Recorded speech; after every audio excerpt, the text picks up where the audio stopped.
आगे मत होइएगा।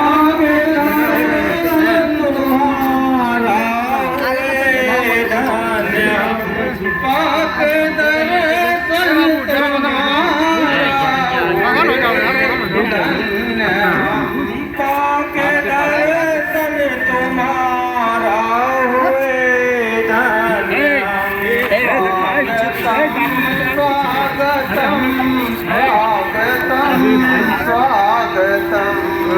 स्वागतम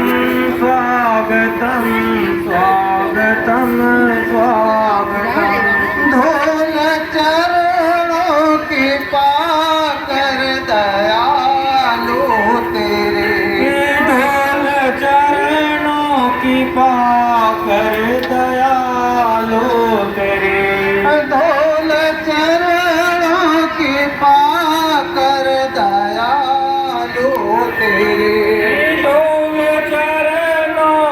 पाकर दयालु तेरे धन्य मेरे नगर की जमीन हो गई धन्य मेरे नगर की जमीन हो गई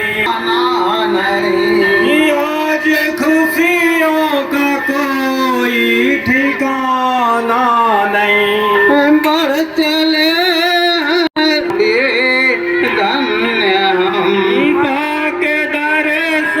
तुम्हारा हुए धन्य हम है करोड़ों तरसते नमन के लिए है करोड़ों तरसते। जय गुरुदेव।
चलो चलो जल्दी समय हो गया सत्संग का। सब लोग सामने आकर बैठो ताकि तुम्हारे प्रत्या की दृष्टि पड़े, तुम्हारे मन बुद्धि चित्त पाठ सामने मन पवित्र हो जाए। संत बच्चों का असर प्रभाव सीधे मन को पड़ता है, तब ये मन अपने गुनाहों को कबूल करता। मैंने कितना अच्छा किया, कितना बुरा किया, कितना पाप किया, कितना पुण्य किया, कितना सुख किया, कितना सुख किया। वैसे सत्वन मन ये मानने वाले नहीं है। इसने बड़े बड़े ऋषि मुनियों को, योगियों को, महर्षियों को, ब्रह्मचारियों को धराशायी कर दिया। ऐसा है सत्वन मन हमारे सबके मनुष्य मंदिर में रह रहा। न हमने अपने आज तक इसको निकाल पाया है, न इस पर कोई कंट्रोल नियंत्रण ही कर पाया। और ये मन बराबर मनमानी किया करता। जब जैसी इच्छा उमंग तरंग इसके अंदर उठी, काम की, क्रोध की, लोभ की, मोह की, अहंकारी शरारत, तब ये तुम्हारे शरीर को साथ में लेकर अपनी इच्छाओं की पूर्ति करता रहता। और हम अपना नहीं कर सकते। इतना ये जबरदस्त कि आपको घसीट के ले जाता और अपनी इच्छाओं की पूर्ति कराता रहता। ये आज तक जीवन का यही हाल है। कितने सतयुग त्रेता द्वापर कलयुग निकल गए। ये मन की दास्ता गुलामी से और मन भोगों की गुलामी से अलग नहीं हो पाया। बराबर हमें आपको इसी में लगा कर कर्मों के जाल में फंसाकर और ये 484 लाख नरकों की योनियों में जन्म दिलाता रहता है। आज तक ये जीवात्मा को छुट्टी नहीं मिली, निकल नहीं पाई, क्योंकि जो भी आए वो बीच के लोग से आए थे। और आपकी जीवात्मा सत्यलोक निवासिनी है। जब तक सत्यलोक सचखंड नामी धाम से कोई नहीं आएगा मानव तोला धारण करके, तब तक इन जीवात्माओं का काल माया के कर्मों के जाल से छुटकारा नहीं मिलेगा। ये जितनी शक्तियां आई वो सब बीच के लोगों से आई, जिन्होंने उनके नाम का स्मरण किया, सुमरण किया या उनके नाम की पूजा की है, तो वो उसी धाम तक पहुंचा दिया। लेकिन जीवात्मा जो सत्य की वहां तो किसी ने पहुंचाया नहीं। तभी ये बेचारी वहां पुण्यों के प्रभाव से तो कुछ दिन बनी रही। जैसे पुण्य कर्मों का क्षीणता हुई, पुण्य कर्म आपके क्षीण हो गए तो लिखा पुण्य क्षीणे मृत्युलोके। पुण्य क्षीण होने के बाद तुरंत मृत्युलोक में ढकेल दिया गया। फिर यहाँ कर्म किए शारीरिक इंद्रियों के, फिर वहां पहुंचे, फिर ढकेल दिया। यही सिलसिला यहाँ जारी रहा। जीवात्माओं को मुक्ति नहीं मिली, अपने सच्चे घर मंडल मुकाम नहीं पहुंची, अपने पिया प्रीतम मालिक से नहीं मिली, तो उसको सच्ची सुख शांति नहीं। आज ये अवसर मौका कलयुग में ये मालिक की महती कृपा दया से मिली कि आपको निकालने वाले मिल गए, बिना बुलाए आ गए। और बिना मांगे आपको युक्ति दे दी जीवात्माओं को मुक्त कराने की। इसी युक्ति को नामदान कहते हैं, इसी को नाम डोर शब्द डोर कहते हैं।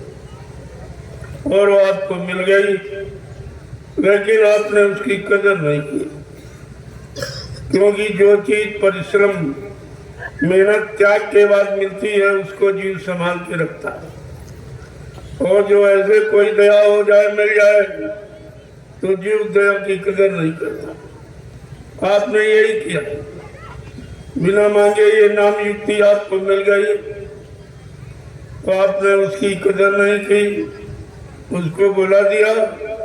अब तुम दर दर की ठोकरें खा रहे हो, तुम्हारी यहाँ कोई सुनने वाला नहीं। तुम कहीं चले जाओ, किसी देश में जाति में यानी पैदा हो जाओ, और मतलब यानी ये तो हो सकता, लेकिन तुम्हारी जीवात्मा को मुक्ति नहीं मिलेगी जब तक मुक्ति कराने वाले मुक्तिदाता जो सतलोक सत्कर्णामी धाम से आते हैं, जब वो आएंगे वो दया करेंगे तब जीवात्मा को मुक्ति मिल सकेगी। प्रेमियों, कितना बड़ा सौभाग्य आज कलयुग के जीवों का, जो ऋषि मुनि महात्माओं को नहीं मिली, जो अवतारी शक्तियों को नहीं मिली, जिनको भगवान कहते हो रामकृष्ण को नहीं मिली, वो युक्ति आपको सहज में बिना मांगे मिल गई। न कोई तपस्या आपने की, न संयम, न त्याग किया, न कोई परिवार बाल बच्चे छोड़े, न खेती दुकान दफ्तर बिजली व्यापार मजदूरी को बंद किया, न किसी की जात पात बिगाड़ी गई, यानी कोई व्यवस्था आपकी बिगाड़ी नहीं गई। और घर गृहस्थी परिवार में रहते और आपको अमोलक धन ये नामदान दे दिया। अब आपको इसकी कदर करनी चाहिए। अगर कदर करते तो आज गुरु परिवार का कि ये हालत नहीं होती। ये शंका सुनने के बाद जो गुरु परिवार में छा गए, ये नहीं।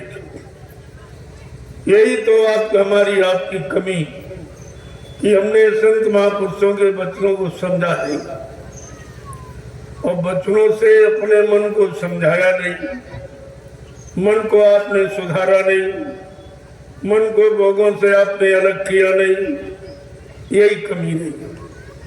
अगर ये काम आप कर लेते या गुरु वचनों को मान लेते, उनकी परमार्थी सेवाओं में अपने आप को लगाकर अपने मन बुद्धि चित्त को साफ कर लेते, तो ये समस्या आपकी हल हो जाती। जीवात्माओं को जगाने की परमात्मा से मिला जाता। महापुरुषों ने, वैसे तो कलयुग सबसे खराब है, लेकिन संत महापुरुषों ने इसको सबसे अच्छा माना। क्यों?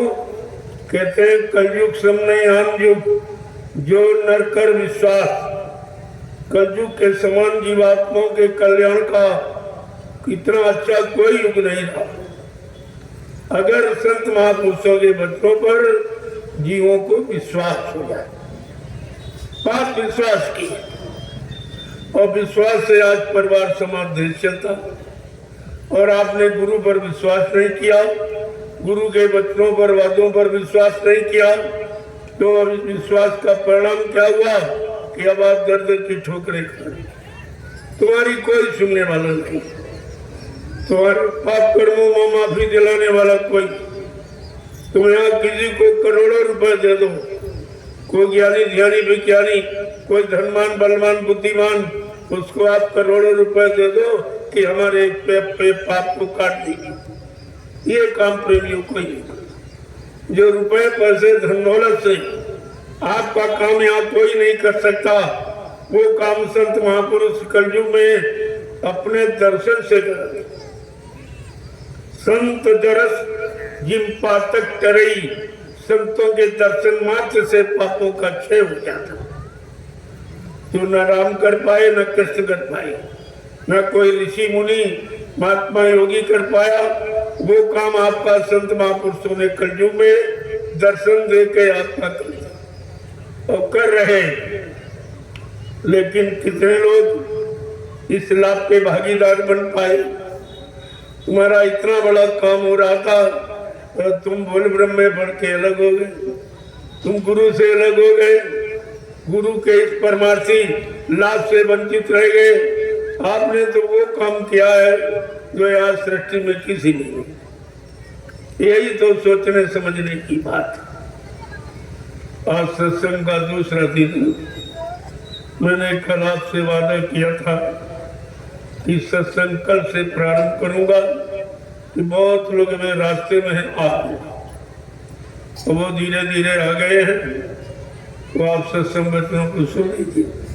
हो सकता तुम्हारे दिल दिमाग में काफी दूर निकल जाए, शंका संदेह भूल भ्रम से आप अलग हो जाएं, परमार्थी डगर पर चलकर अपना परमार्थी लाभ प्राप्त करने लगे।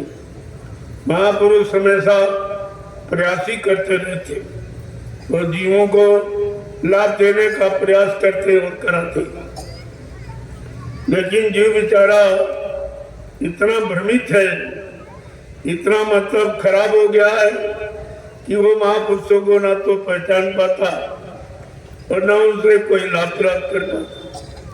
जबकि वो बांटते, वो लुटाते, देते नहीं, देना भी एक सीमा, लुटाने की कोई सीमा। वो जीवों को लुटाते और इसीलिए बहुत पहले एक इशारा किया गया था, राम नाम की लूट है, लूट सके तो लूट, नहीं अंत तो समय पछताओगे, एक दिन प्राण जाएंगे छूट। आप पछताना होगा, प्राणों को शरीर से निकलना होगा, ये काम कोई बंद नहीं कर सकता। इस प्राणों के निकलने के पहले आप शरीर को परमार्थी सेवा में लगाकर ये लाभ आप प्राप्त कर सकते हैं, ये अवसर आपको दिया जाता है। वैसे हिंदुस्तान में कई चले जाओ, परमार्थी सेवा न कोई जानता, न कोई कराता और न कोई परमार्थी लाभ के बारे में जानता। कि जब तक संतों के परमार्थी वचन नहीं सुनोगे, तब तक परमार्थी शब्द की परिभाषा आपकी समझ में नहीं आएगी। ये परमार्थी शब्द क्या है, किधर का है, किधर ले जाने वाला, इधर के पाप कर्मों से निपटारा कराने वाला, ये जब समझ में आएगा जब परमार्थी वचनों को सुनोगे, सत्संग वचनों को सुनोगे और अमल करोगे, अपने जीवन में उतारोगे, ये लाभ सब तुम्हारे पास आ जाए। इसमें कुछ करना लेना नहीं देना आपको, केवल सुन करके जीवन में उतारना। ये मन को समझाने वाले, ये सत्संग कोई मनोरंजन नहीं है, ये मन को समझाने के लिए, मन को चिताने जगाने के लिए कि मन पछताई हो अवसर बीते। क्या कहते हैं, सहे स्वभाव 10 वचन आदि न बचे न काल बलि से, मन पछताई हो अवसर बीते। बड़े बड़े राजे महाराजे धनी मानी या मानव शरीर धारण किया, लेकिन वो भी बेचारे इस परमार्थी शब्द को न सुन पाए, न समझ पाए कि उस समय सुनाने वाले संत महापुरुष नहीं आए थे। वो तो अभी कलयुग में आए, लगभग 750 वर्ष पूरे होने जा रहे, तब से संत नाम सुनने को मिला। जब कबीर साहब आए सर्वप्रथम, उन्हीं से संत मत चला, उन्हीं से संत नाम सुनने को मिला। 4 वेद 6 7 18 पुराण 19 उपनिषद और 36 ऋचाएं जिनमें धर्म की चर्चा वर्णित है, उनमें भी संत नाम नहीं। ये संत नाम कहीं न सतयुग में, न त्रेता न द्वापर। आप कितने बड़े भाग्यशाली हो जो नाम ही नहीं, नाम से काम करने कराने वाला मिल गया और आपके साथ जुड़ा हुआ है। वादा किया कि जब तक मैं ये सत्कर्म नहीं करा लूंगा, नहीं पूरा करा दूंगा, तब तक मैं मानव शरीर को छोड़ के जाने वाला नहीं हूं। ये कितना बड़ा वादा, आप इस वादे को समझ ही नहीं पाए, क्यों किसी ने ऐसा वादा किया नहीं। कोई ऐसी समरस शक्ति आई नहीं जो दया करने आई, वो जो आए वो सब काल शक्तियां आई तुम्हारे पाप कर्मों की सजा लाभ देने के लिए, जिनकी सजा और लाभ मृत्युलोक मंडल में ही यही सजा लाभ पाते रहते हो और 4,84 लाख नरकों की योनियों शरीरों में जन्म लेते रहते हो। यह सिलसिला कितना पुराना, जब से जीवात्मा आई अभी तक वापिस घर नहीं पहुंची, क्योंकि वापिस घर पहुंचाने वाला कोई आया नहीं। किसी ने ऐसा वादा आपके साथ किया नहीं कि मैं सत्यलोक सचखंड से आया हूँ तुम्हारी जीवात्मा को जगाने के लिए, परमात्मा से मिलाने के लिए, जीवात्मा को निधान पहुंचाने के लिए। ऐसा वादा किसी ने नहीं। यही तो बात आपको सोची है। कबीर साहब से लेकर जितने संत आए वो गुप्त संत थे। उन्होंने खुलकर घूम घूम कर दरवाजे दरवाजे प्रांतों में, जिलों में, तहसील ब्लॉकों में, ग्राम पंचायतों में, गांवों में, गलियों में घूम घूम कर संदेश नहीं दिया। ये केवल समर्थ मालिक बाबा जय गुरु महाराज ने किया और ये काम सृष्टि ने किसी भी और न कोई ये कर सकता। जब दोनों चीजें आपको बता दी गई कि मेरा काम न कोई कर सकता, न हमको अपने काम से कोई रोक सकता, ऐसा कोई पैदा ही नहीं हुआ मानव शरीर में जो मेरे इस काम को कज्जू भगाना और सज्जू लाने को कोई रोक दे। ये फिर भी आपकी समझ में नहीं आया कि ऐसा मानव शरीर में तो कोई नहीं आया और किसी ने ऐसा वादा किया भी नहीं। तो आपको तो ये सब समझना चाहिए था, लेकिन समझोगे कैसे? जब काल के जीवों से आप फुर्सत पाओगे तब तो समझोगे, और तुम्हारे सब पीछे लगे भी।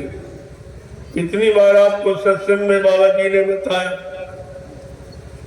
कि बच्चा मेरे सत्संग में कुछ काल के जीव भी आ गए, उनकी काल ने ड्यूटी लगाई कि जाओ मेरे बच्चों को, उन दोनों जीवों को सुनने मत देना, मेरे बच्चों पर विश्वास करने मत देना, मेरे पर विश्वास करने मत देना, मेरी तरफ आने मत देना, परमार्थी सेवा करने मत देना, और नामदान यानी नाम की युक्ति, नाम की कमाई करने मत देना। अगर ये सब उनकी तरफ चले जाएंगे, उनके वचनों को मान लेंगे, नाम की कमाई करने लगेंगे, ये सारी जीवात्माएं जाग जाएंगी, ये सब अपने घर चली जाएंगी, मेरा देश खाली हो जाएगा, फिर मैं राज्य और हुकूमत और शासन किस पर करूंगा? इतनी चिंता काल की। जब से दयाल ने काल नगरी में अपना कदम रखा, तब से काल को ये चिंता हो गई और वो तरह तरह के जाल, लोभ के, लालच के, कर्मों के बनाना शुरू कर दिया, इसलिए आपको फंसाने के लिए। लेकिन संत महापुरुषों ने क्या ऐलान किया कि काल को जितनी चिंता जीवों को फंसाने की है, उससे करोड़ों गुना ज्यादा चिंता दयाल को अपने जीवों को निकालने की है। ये काल और दयाल की होड़ लग गई। अब प्रेमियों, आपको सोचना चाहिए कि हम काल की पारी में खड़े हैं कि दयाल की तरफ, काल की तरफ जा रहे हैं कि दयाल की तरफ, काल के सामान को इकट्ठा कर रहे हैं कि दयाल देव जाने के लिए अपनी तैयारी कर रहे। ये आपको सोचना चाहिए था। और ये 10 जुलाई 1952 से और 2012, ये 60 वर्ष का समय आपको यही काम करने के लिए सिखाने में दिया गया, लेकिन आपने गुरु की कोई बात नहीं मानी। गुरु वचनों को आप बिल्कुल भूल गए, इससे आप गुरु को भूल गए, गुरु की दया को भूल गए, बंधन छुड़ाने वाले समर्थ मालिक को आप भूल गए। तो ये काम तुम्हारा कौन करेगा? इन बंधनों से कौन मुक्त करेगा? जब तक कोई बंधन छुड़ाने वाला, बंधन मुक्त कराने वाला कोई समर्थ मालिक स्वतः मानव चोला धारण करके मृत्युलोक मंडल पर नहीं आएंगे और जीवों पर ऐसी दया नहीं करेंगे और सरल रास्ता बना के नहीं तैयार करेंगे, तो बेचारा ये भोला भटका जीव कितने युगों से ये कैसे जा पाएगा। आपके लिए कितनी मेहनत की जाए, लेकिन आप बात को समझते नहीं। अगर तुमने कलयुग में संत महापुरुषों की बात को मान लिया होता तो प्रेमीवाद तुम्हारी ये हालत नहीं होती। तुम्हारा काल कुछ नहीं कर सकता अगर दयाल के बच्चों को आपने पकड़ के रखा होता। जहां दयाल वहां काल नहीं, जहां दयाल के वचन होंगे वहां काल के वचन अपना प्रभाव नहीं डाल सकते। लेकिन तुमने दयाल के वचनों को छोड़ दिया, भुला दिया, आपको कुछ भी नहीं मालूम। कल मैंने आपको थोड़े वचनों की याद कराई थी, जो वचन आपके छुटकारा दिलाने के लिए जो बताए गए थे, जो वादा किया गया, मैंने कल आपको थोड़ा सा इशारा करके बताया था। और मैंने आपसे ये भी कहा मैं कुछ आपसे पूछने आया हूँ और कुछ आपको बताने आया। इसके अलावा मेरा कोई काम नहीं। पूछने वो भी पूछा आपसे और क्या करने आया उसको भी आपको बता दिया। आज मैं कोई शंका संदेह तो नहीं देगा। अब कोई शंका का शिकार बना बैठा कि मतलब यानी परमार्थी डगर पर कभी चला ही ना हो। जो डगर पर नहीं चला उस रास्ते के बारे में क्या जानकारी आपको देगा, उस रास्ते की महिमा वो क्या बताएगा। वो तो कोई चलने वाला और डगर को तय करने वाला ही कुछ बताएगा और मंजिल पर पहुंच जाएगा। वो पूरी डगर का हाल बताएगा, वो आपको पूरे रास्ते की जानकारी। महापुरुषों ने इसीलिए समझा के जीवों से कहा कि तुम्हारी अज्ञानता भूल भ्रम का कारण क्या है, तुम क्यों नहीं समझ पाए, क्यों नहीं बच्चों को याद कर पाए। तो उन्होंने क्या कहा था कि अगर बात संतों की मानी जो होती, अगर बात संतों की मानी जो होती, अगर बात गुरु जी की मानी जो होती, अगर बात गुरु जी की मानी जो होती, तो सिर पे ये आफत तुम्हारे न आती, तो सिर पे ये आफत तुम्हारे न आती। अगर बात मुर्शिद की मानी जो होती, अगर बात मुर्शिद की मानी जो होती, तो सिर पे कयामत तुम्हारे न आती, तो सिर पे कयामत तुम्हारे न आती।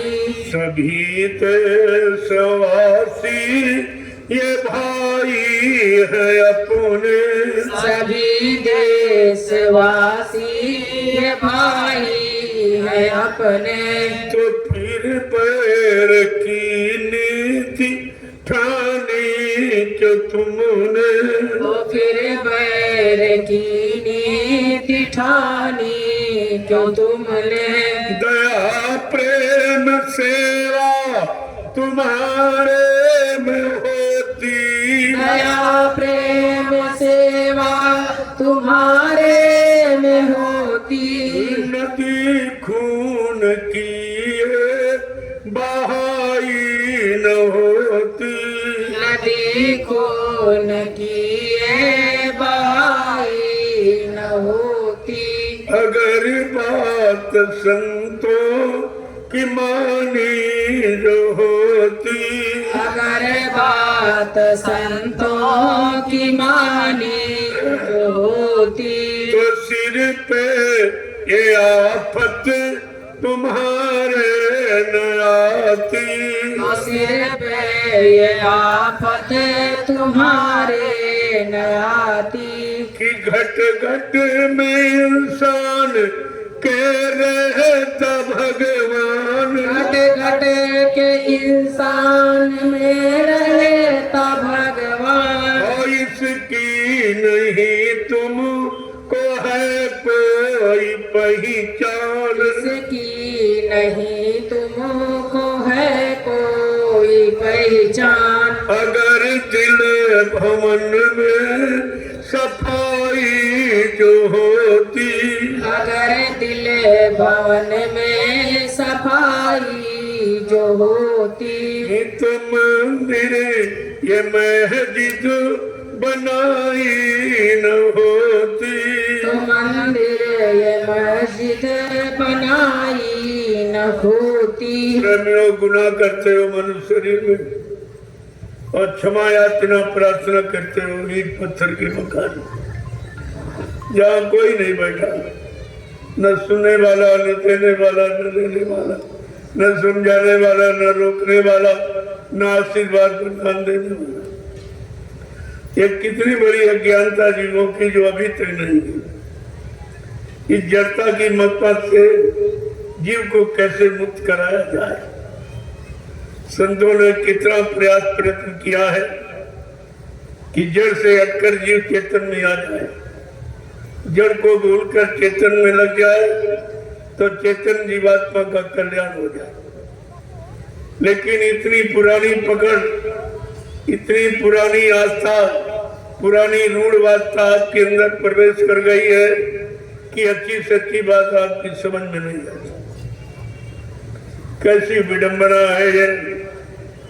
जब तक आप सत्संग में शामिल शरीक नहीं होंगे, सत्संग बच्चों को नहीं सुनोगे, अपने जीवन का आधार नहीं बनाओगे, तब तक ये जीवन को सुख शांति नहीं मिल सकती।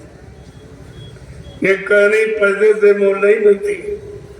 ये संत महापुरुषों के बच्चों को अपनाने से, अपने जीवन में उतारने से, एक एक वचन का आधार बनाकर जीवन को निकालने से मिलती। महापुरुषों ने आगे क्या लिखा कि सारे धर्म ग्रंथों का, सारे धर्म स्थलों का एक ही इशारा है, एक ही मोड़ है और एक ही उनकी सीख और शिक्षा तालीम है। लेकिन उसको भी आपने नहीं समझा।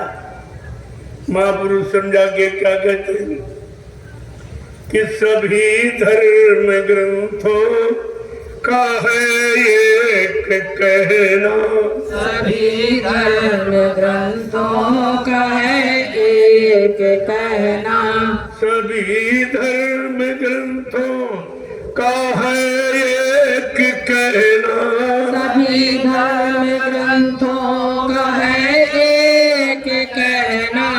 बनो शाकाहारी सदाचारी रहना, बनो शाकाहारी सदाचारी रहना, बनो शाकाहारी सदाचारी रहना, बनो शाकाहारी सदाचारी रहना। अगर मुर्गा बकरी ये खाई न होती, अगर मुर्गा बकरी खाई न होती, तो दिल में तुम्हारे बुराई न होती, दिल में तुम्हारे बुराई न होती। अगर बात गुरु जी की मानी जो होती, अगर बात गुरु जी की मानी जो होती, तो सिर पे मुसीबत तुम्हारे न आती, तो सिर पे मुसीबत तुम्हारे न आती। लोगों कितनी छोटी बात है। केवल संत महापुरुषों की बात को मान लिया होता तो तरह तरह की मुसीबतें और किल्लतें जो तुम्हारे जीवन में आ रही है, परिवार समाज में आ रही है, जिससे पारिवारिक जीवन, सामाजिक जीवन, व्यवहारिक जीवन कष्टों में फंस गया, मुसीबतों के घेरे में चला गया। केवल आपने अगर उनकी बात मान ली होती तो ये कोई चीज तुम्हारे परिवार में नहीं आती और आप बिल्कुल सुख शांति में बैठे हो। एक बात, एक इशारा न मानने पर सारा माहौल वातावरण बिगड़ गया और उससे आपको कोई बचा भी नहीं सकता। अभी एक छोटा सा नमूना परेशानी का आपके सामने आया था, कोरोना काल, और सबकी बुद्धि खो गई, कुछ नहीं कर पाए, सबकी बुद्धियां फेल हो गई। और बाबा जी ने कहा भी था कि ऐसा परिवर्तन होने जा रहा जो मानव बुद्धि के परे, न मानव सोच सकता, न मानव कर सकता, न मानव विश्वास ही कर सकता। ऐसा परिवर्तन तुमको करके दिखा दिया जाएगा जिसको हिंदुस्तानी नहीं सारा विश्व स्वीकार करेगा, सारे विश्व को मानना होगा। ऐसी वैचारिक क्रांति खड़ी कर दी जाएगी कि सारे विश्व को स्वीकार करना पड़ेगा, सबकी बुद्धियां फेल हो जाएंगी। ये तो एक छोटा सा कोरोना का एक नमूना था, अभी तो बहुत बड़े बड़े यानी इस तरह के मुसीबतें आने वाली आपके, उसको जिनका आपको पता ही नहीं है, ये किसी को जानकारी, कोई ज्ञानी वैज्ञानिक, कोई धनवान बलवान, कोई प्रधानमंत्री, मुख्यमंत्री, राष्ट्रपति इस बात को नहीं जानता है कि आगे क्या होने वाला है, क्या होने जा रहा। ये तो त्रिकालदर्शी संत महापुरुष ही बताएंगे, जिनको भूत वर्तमान का ज्ञान, जिन्होंने आत्मिक साधना करके अपनी आत्मा की दिव्य आंख, दिव्य कान को खोल लिया, वो आपको सब बताएंगे कि आगे क्या होने वाला है, कैसी स्थिति परिस्थिति बनने वाली है, कैसे कैसे महान संकट आने वाले, जिनमें आप और अपने परिवार बाल बच्चों को बचा नहीं पाओगे। इतना खराब समय आ रहा है, लेकिन आपको जरा सा भी भय नहीं हुआ। महात्माओं की बात पर आपको विश्वास नहीं, न राजा को विश्वास, न रैयत को विश्वास, इसीलिए दोनों मुसीबत में फंसे। किसी के पास इसका कोई विधान नहीं है, समाधान नहीं है कि वो इस काम को कर सके। आगे तो बहुत बड़ी मुसीबत आ रही है। ये तो कुछ नहीं था कोरोना, सब एकदम सब व्याकुल हो उठे, सब तबाह हो गए, लेकिन वो तुम भूल जाते हो तबाही के दिन, और आगे बहुत बड़ी तबाही आने वाली। तभी तो आपसे कहा गया, कुदरत है तैयार खड़ी, आगे तबाही बड़ी, बहुत बड़ी तबाही आने वाली है, जिसको इस धरती पर रहने वाला कोई इंसान इसका समाधान नहीं कर सकता। ये किसी के बस की बात नहीं होगी। जब एक छोटा सा एक कोरोना का नमूना आया तब तो सब फेल हो गए, डॉक्टर लेकिन सब दवा सब फेल हो गई, किसी का कोई यानी बुद्धि नहीं चली, कोई काम नहीं कर पाया। एक छोटा था, अब तो उससे बहुत बड़ा आने वाला। उसके लिए आपके पास क्या व्यवस्था है? जो तुम व्यवस्था समझते हो ये तुम्हारी अज्ञानता है कि मेरे पास रहने के लिए मकान है, बंगला है, फ्लैट है, खाने के लिए रोटी है, खर्च करने के लिए खेती, दुकान, दफ्तर, बिजली, व्यापार, मजदूरी, पैसा कमाने के लिए, सहयोग के लिए पति पत्नी, बाल बच्चे, भाई बहन, बिरादर। लेकिन ये भूल गए हो, ये कुदरत के एक सेकंड का काम, एक सेकंड में सारी व्यवस्था खत्म हो जाती, कुछ नहीं दिखाई देगा। ये सब मकान खाली पड़े, कोई रहने वाला दिखाई नहीं देगा। ये गांव है, कस्बे या शहर है, ये सब खाली पड़े रह जाएंगे। जो आज आप एक एक इंच जमीन पे झगड़ा करते हो, तुम्हें अपना भविष्य नहीं मालूम कि आगे ये कुछ नहीं बचेगी, कोई रहने वाला नहीं दिखाई देगा, इतने मकान खाली पड़े रहेंगे। लेकिन वो आपको न मालूम है, न आपको उस पर कोई विश्वास है, लेकिन होगा सब। क्यों? संत बचन पलटत नहीं, पलट जात ब्रह्मांड संत वाणी अमिट होती, जो कह देंगे वो पत्थर की लगी, उसको कोई रोक ही नहीं सकता। वो अवश्य तुम्हारे सामने स्थिति परिस्थिति बन के तैयार हो जाएगी और तुम उसमें कुछ नहीं कर सकते। तुम्हारी सारी मानव बुद्धि, जन बुद्धि और जनशक्ति और यानी ये सब बल समाप्त हो जाएगा। इसलिए महापुरुषों ने पहले से आवाज लगाना शुरू कर दिया। समय के बहुत पहले, घटना होने के बहुत पहले, बीमारी महामारी आने से बहुत पहले आपको चेतावनी, आपको जानकारी देना शुरू कर देते हैं, ताकि कोई ये न कहे कि आपने पहले क्यों नहीं बताया। इसलिए आपको पहले और समय के पहले जानकारी दी जा रही तो आपकी समझ में ना आई, क्योंकि तुम्हें तो आगे का भी नहीं साफ दिखाई दे। वर्तमान में भी आप अच्छा बुरा नहीं देख पा रहे हो, समझ पा रहे हो, कर पा रहे हो, तो भविष्य की बात तो छोड़ दी। भविष्य के बारे में आप क्या जानते? जिसका वर्तमान अच्छा होगा उसका भविष्य निश्चित अच्छा होगा।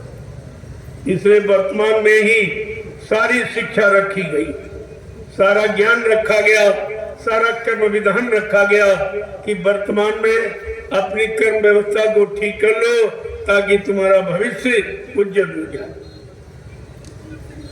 शांतिमय, सुकूनमय हो जाए।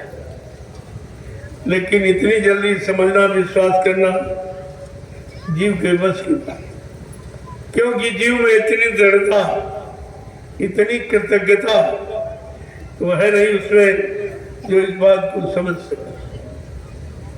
लेकिन समझाने वाले कभी कोई कसर नहीं रखते, क्योंकि उनको इन मानव शरीर के प्रति बहुत बड़ी आस्था, बहुत बड़ा प्रेम हो जाते हैं।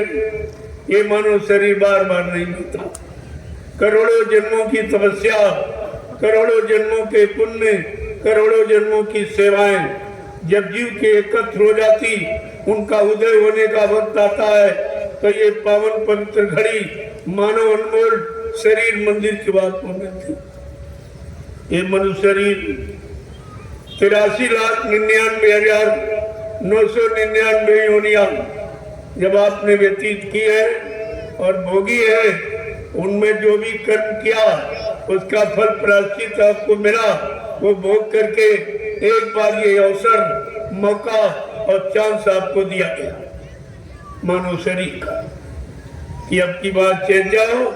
अगर चेत गए तो 84 से बच जाओगे, अगर चूक गए तो फिर 84 जाओ, फिर आपको कोई बचाने निकालने वाला यहाँ नहीं है।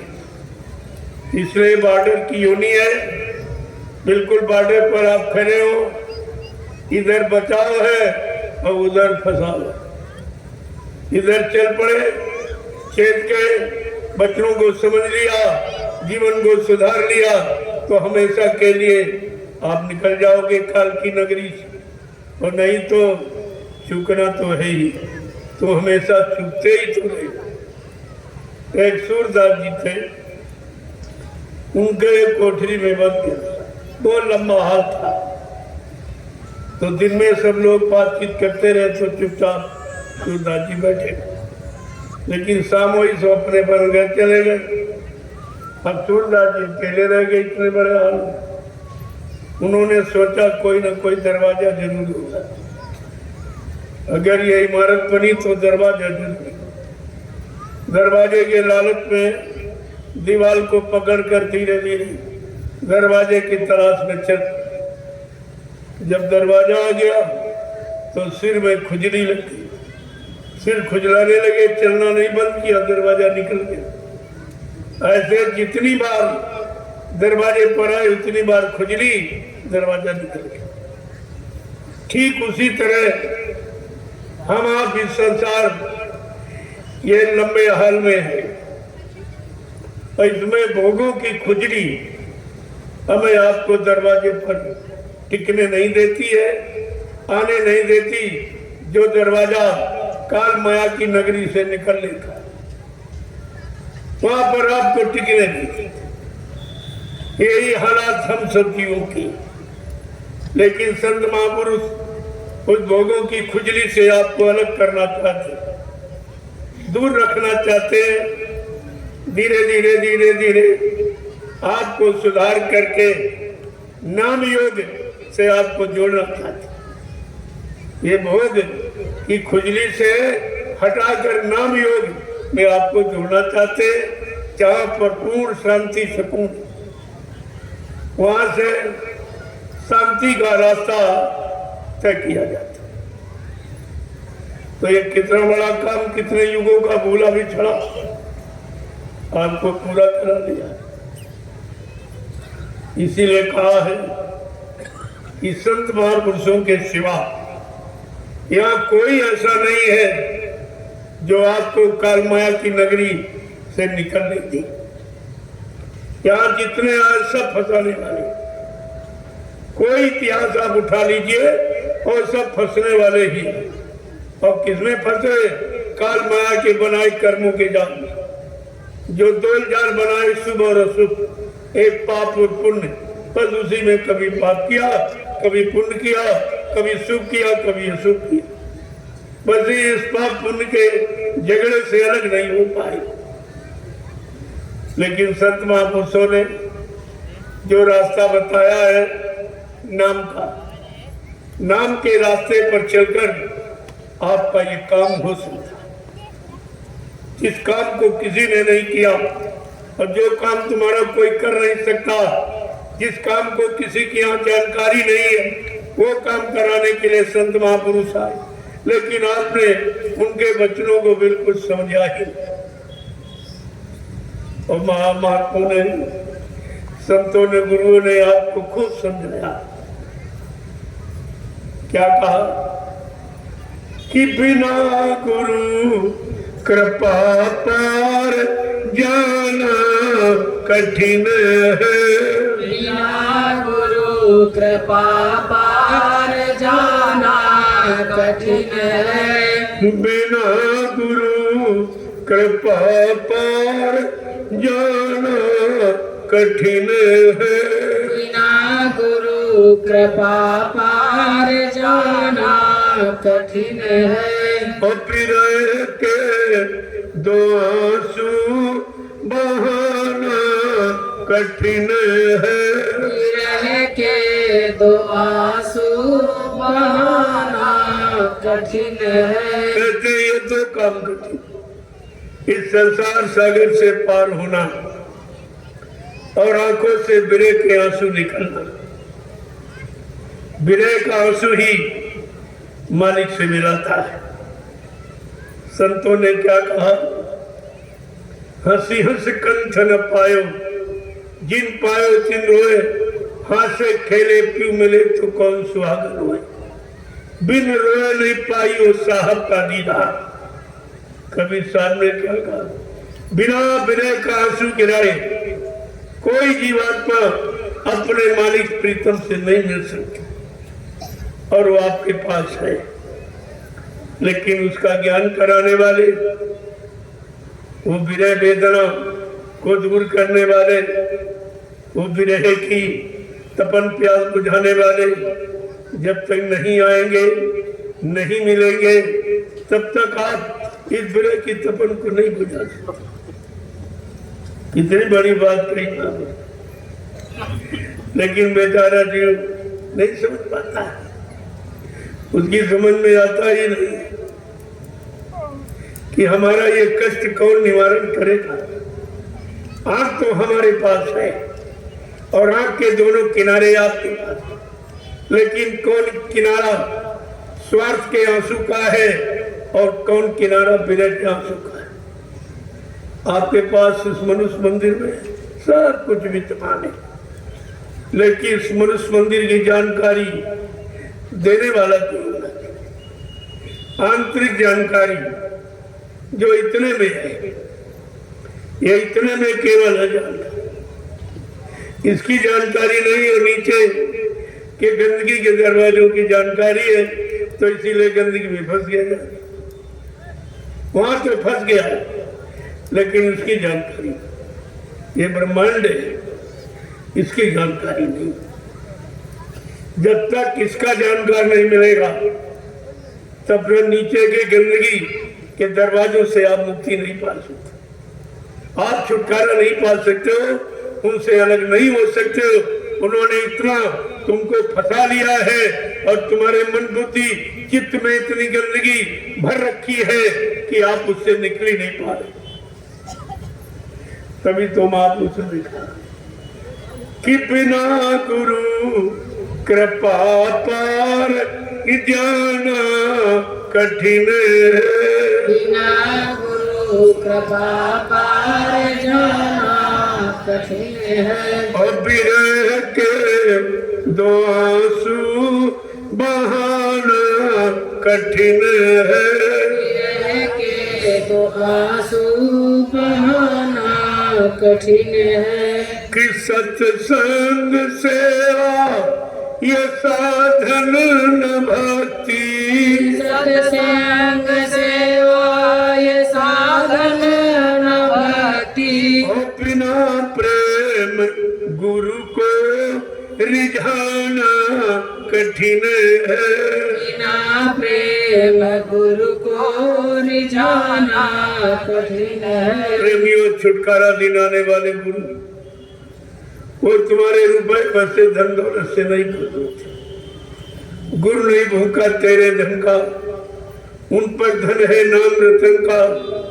गुरु तेरा उपकार करावे, भूखे प्यासे को दिलवावे। ये तुम्हारे पर उपकार किया जा रहा तो तुम्हारी दौलत को लेकर ये भूखे और अपाहिज लोगों को दिलाकर उनकी व्यवस्था बनाने में लगाकर तुम्हारे परमार्थी जीवन को मजबूत कर देते। ये उनका उपकार है तुम्हारे पर, उनको इसकी जरूरत नहीं है। रुपए पैसे धन दौलत से कोई परमात्मा को प्राप्त नहीं कर सकता। ये परमात्मा खरीदा नहीं जाता है, प्रेम से प्रकट हुए मैं जाना। कहा मैं प्रेम से तो प्रकट हो जाऊंगा, जहां चाहो वहां ले चलो चल सकता, लेकिन किसी सामान रुपए पैसे धन दौलत के रात पाट के लालच, ये लालच में नहीं होता। कितनी बड़ी चीज आपके सामने रखी गई कि सत्संग सेवा ये साधन न भक्ति, सत्संग सेवा ये साधन न भक्ति। बिना प्रेम गुरु को रिझाना कठिन है, बिना प्रेम गुरु को रिझाना कठिन है। बिना गुरु कृपा पार जाना कठिन है, बिना गुरु कृपा पार जाना कठिन है। बड़े भाग्य से अब किन्नर तन मिला है, बड़े भाग्य से अब किन्नर तन मिला है। और बिना हरि भजन मुक्ति पाना कठिन है, बिना हरि भजन मुक्ति पाना कठिन है। बिना प्रभु भजन मुक्ति पाना कठिन है, बिना प्रभु भजन मुक्ति पाना कठिन है। कि माता पिता सुत ये दारा बिरादर, माता पिता सुत ये दारा बिरादर। यही मोह ममता हटाना कठिन है, यही मोह ममता हटाना कठिन है। यही मोह ममता हटाना कठिन है, यही मोह ममता हटाना कठिन है। मोह सकल व्याधि कर मूला, संपूर्ण व्याधियों की जड़ है मोह। ये मोह जाएगा कैसे? बिन सत्संग न होए मोह भंगा, बिना सत्संग के मोह भंग नहीं होता। रघुवर सब चीजें आपके सामने और आपको दी जा रही है, पहले भी दी गई, अभी दी जा रही, लेकिन समझ में आ जाए तब तो आप स्वीकार करेंगे। लाभ अगर मालूम हो जाए तो जरूर आप उसका पालन करेंगे, लेकिन बगैर सत्संग के कोई जीव इसे प्राप्त नहीं कर सकता। आगे क्या कह रहे हैं कि माता पिता सुत ये तारा बिरादर, माता पिता सुत ये तारा बिरादर, यही मोह ममता हटाना कठिन है, यही मोह ममता हटाना कठिन है, बिना गुरु कृपा पार जाना कठिन है, बिना गुरु कृपा पार जाना कठिन है, विरह के दो आंसू बहाना कठिन है, विरह के तो आंसू बहाना कठिन है। वो संसार के लिए आपके पास बहुत, जरा किसी ने कुछ कह दिया फट से आंसू निकलता, लेकिन संत तो कितना कहते, कितना सुनते, कितनी फटकार लगाते, लेकिन तुम्हारे अंदर जरा भी नहीं दर्द उठ रहा है, जरा भी बिरे नहीं उठती है, ना एक आंसू निकलता। जहाँ निकलना चाहिए वहाँ बिल्कुल बंद, और जहाँ बंद करना चाहिए वहाँ निकाल कर सारी शक्ति खत्म कर देते। ये महापुरुषों के सत्संग में बिना कोई चीज आपको हासिल नहीं हो सकती, क्योंकि ये रास्ता किसी ने बताया नहीं। यद्यप बहुत सरल है, लेकिन समझ गए तो, अगर उलझ गए तो बहुत कठिन, यहाँ से उलझे ही पड़े। सुलझाने का प्रयास किया गया, सुलझाया गया, सुलझा के आपको सच्चे अच्छे रास्ते पर खड़ा किया गया, लेकिन फिर स्वार्थी लोभी लड़कियों के चक्कर में आके फिर आप उसी उलझन में चले, फिर आप उलझ गए बैठे। तो ये तुम्हारा काम कौन करेगा? ये उलझन कौन सुलझाएगा? जड़ चेतन ग्रंथि पड़ गई, यद्यप मखा छूटत कट नहीं। काल ने और माया ने मिलकर जड़ चेतन की गांठ लगा,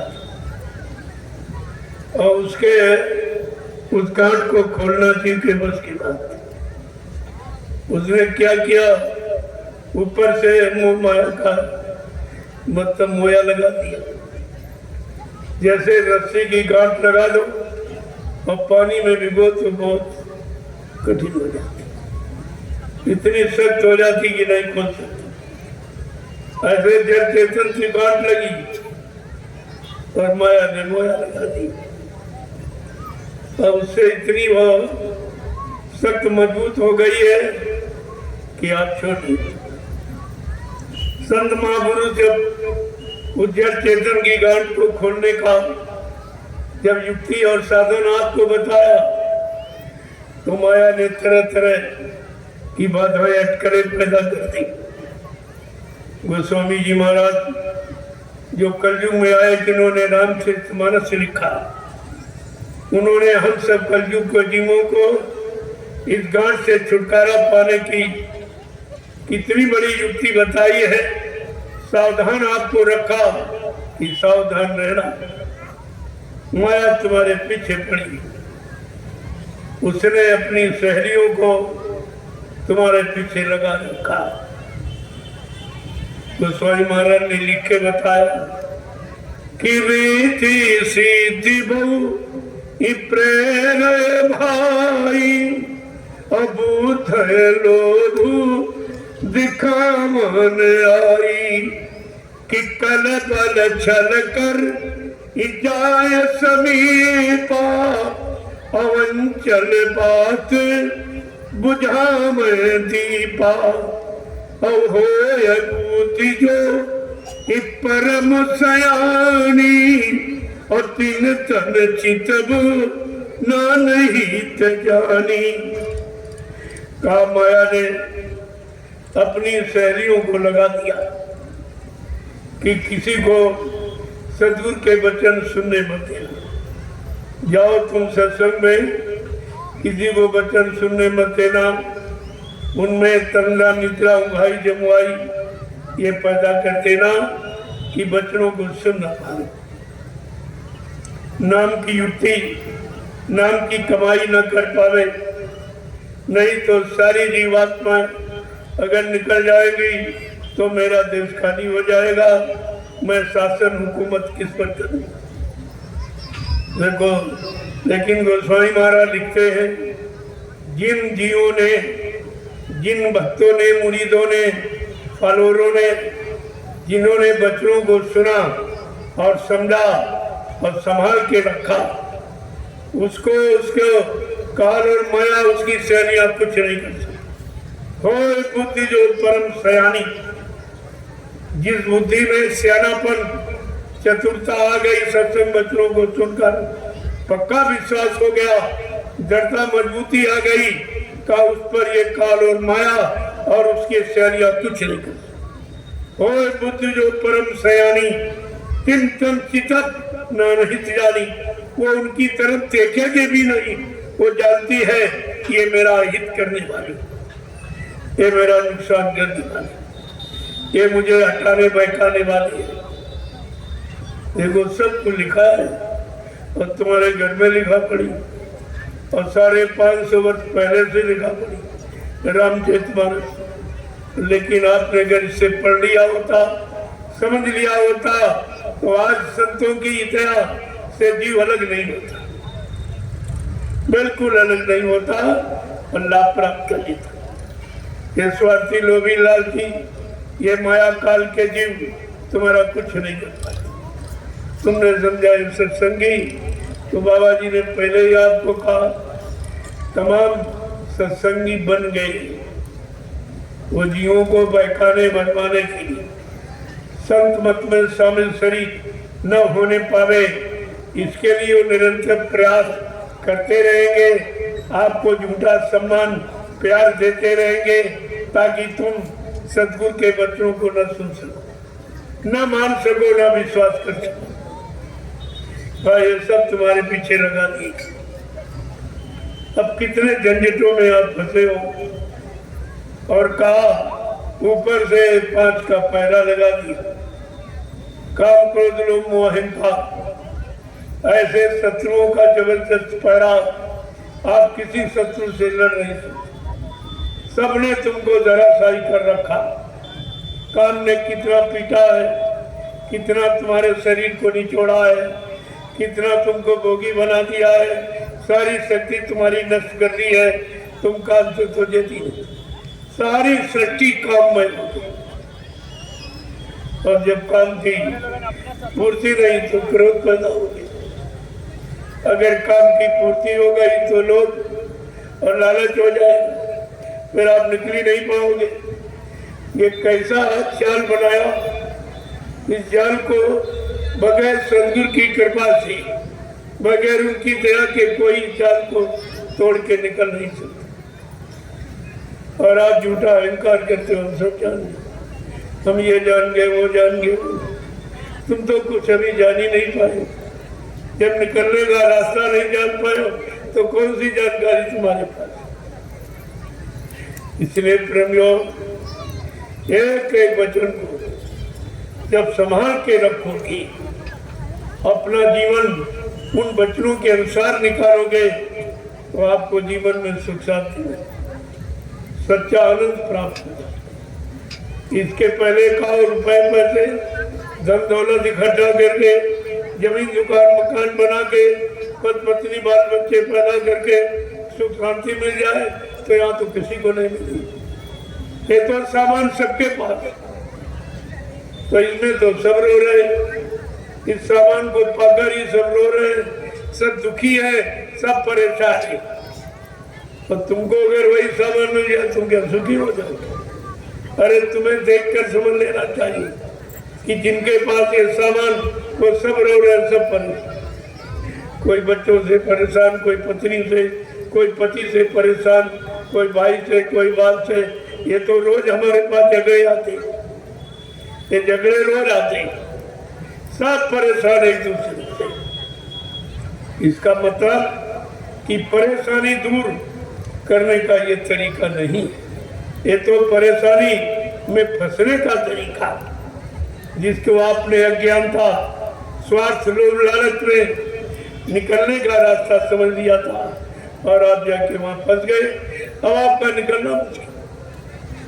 कोई कह रहा हमको मौका नहीं मिलता, परिवार से, बाल बच्चों से फुर्सत नहीं मिलती, हम कैसे सत्संग में आने, हम कैसे भजन करें। तो उनसे कहा गया चलो अब की बात तुम्हारे बाल बच्चे ही नहीं पैदा होंगे तब भजन करोगे, तब आप भजन करोगे। कोई कह रहा है ये व्यापार है, दुकान है, ये धंधा है, कैसे आए सत्संग में, समय नहीं मिलता है। तो कहा चलो अब की बार तुम्हारा धंधा व्यापार खत्म करा दिया जाएगा और मुश्किल से 24 घंटे में एक रोटी मिलेगी, भजन करोगे। तो ऐसी स्थिति परिस्थिति में क्यों जाना चाहिए? सब कुछ रहते और सब में रहते, अगर अपना काम बना लो तो इससे बड़ा अच्छा समय आपके लिए कोई नहीं। इसीलिए आपसे कहा जाता अरे जीवन रहते रहते भजन करो। मरने के बाद परमात्मा किसी को नहीं मिला, वो जीते जी मिला। मरने के बाद कुछ, मरने के बाद जो कर्मों की कमाई की है उसका फैसला होता, मिलता इसका कुछ नहीं। इसलिए जीवन रहते अपना काम बना लो। आपका कोई काम रुका नहीं गया कि चलो भाई 25 साल ब्रह्मचर्य का पालन करो, 25 साल गृहस्थ आश्रम बाल बच्चों में, और इसके बाद वानप्रस्थ, इसके बाद संन्यास। ये तो सब पहले से व्यवस्था बनी। ऋषि मुनि महात्माओं की गृहस्थ आश्रम में रहने वालों के लिए उन्होंने पहले से व्यवस्था बना रखी। अगर इसको आप स्वीकार कर लिए होते तो ये मानव जीवन बिल्कुल साक्षात हो। सब कुछ काम करके अंत में प्रभु की शरण में जाना, गुरु के द्वारा प्रभु की प्राप्ति की युक्ति ले लेना, यही तो मानव का सच्चा धर्म है। ये मानव सच्चा कर्म है और सच्चा धर्म ये। वो तो किसी ने आपको बताया नहीं कि मानव धर्म क्या है, मानव कर्म क्या। किसी विद्वान से आप पूछो कि धर्म क्या है तो आपको यही बताएगा पूजा करो, पाठ करो, तीर्थ करो, व्रत करो, हवन जप तभी गंगा स्नान करो। ये भूल गया करो माने कर्म होता है और धर्म माने धर्म। जो धारण किया जाए, जीवन में उतारा जाए, प्रेमियों उसको कहते धर्म। धर्म माने व्यवस्था, व्यवस्था का नाम धर्म है। और व्यवस्था बुरे कर्मों से बिगड़ती है, अच्छे कर्मों से बनती है। चाहे शरीर की हो, चाहे परिवार की हो, चाहे समाज देश दुनिया की, वो तो नियम सबके लिए की नहीं। तो आज तक तो आपको किसी ने बताया नहीं कि सच्चा मानव धर्म क्या है, सच्चा मानव कर्म क्या। जब कोई जानता ही नहीं, किसी ने किए नहीं, तो तुम्हें क्या बताएगा?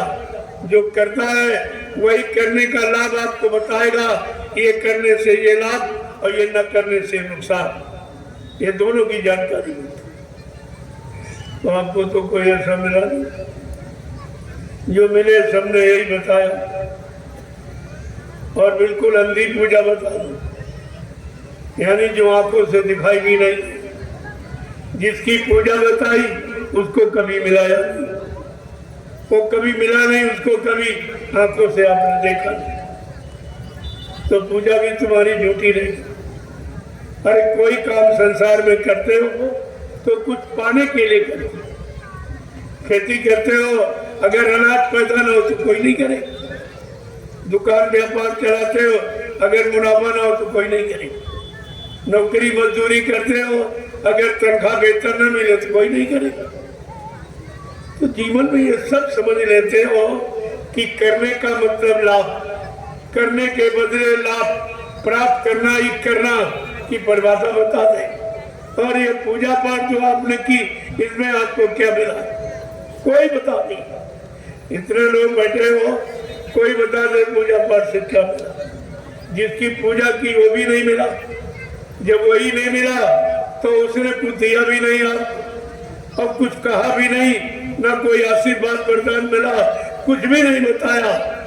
तो ये तुम्हारे बिन बोले की प्रीत, तुम्हारी प्रीत ये बगैर बोलने वाला, जो न बोलता न चलता, न कुछ कहता न सुनता है, न देता न लेता, ऐसे तो तुम्हारी प्रीति, तुम्हारे बिन बोले की प्रीत। बताओ कैसे मिलेगा सच्चा मीत तुम्हारे बिन बोले की प्रीत? तुमने तो ये किया, वहां प्रेम किया है जहाँ बोलने वाला, जहाँ बताने वाला, लाभ देने वाला, हानि लाभ को यानी मतलब बताने इशारा करने वाला कोई। ये कैसे पूजा? जबकि धर्मशास्त्रों ने पहले अपनी फर्ज अदायगी की।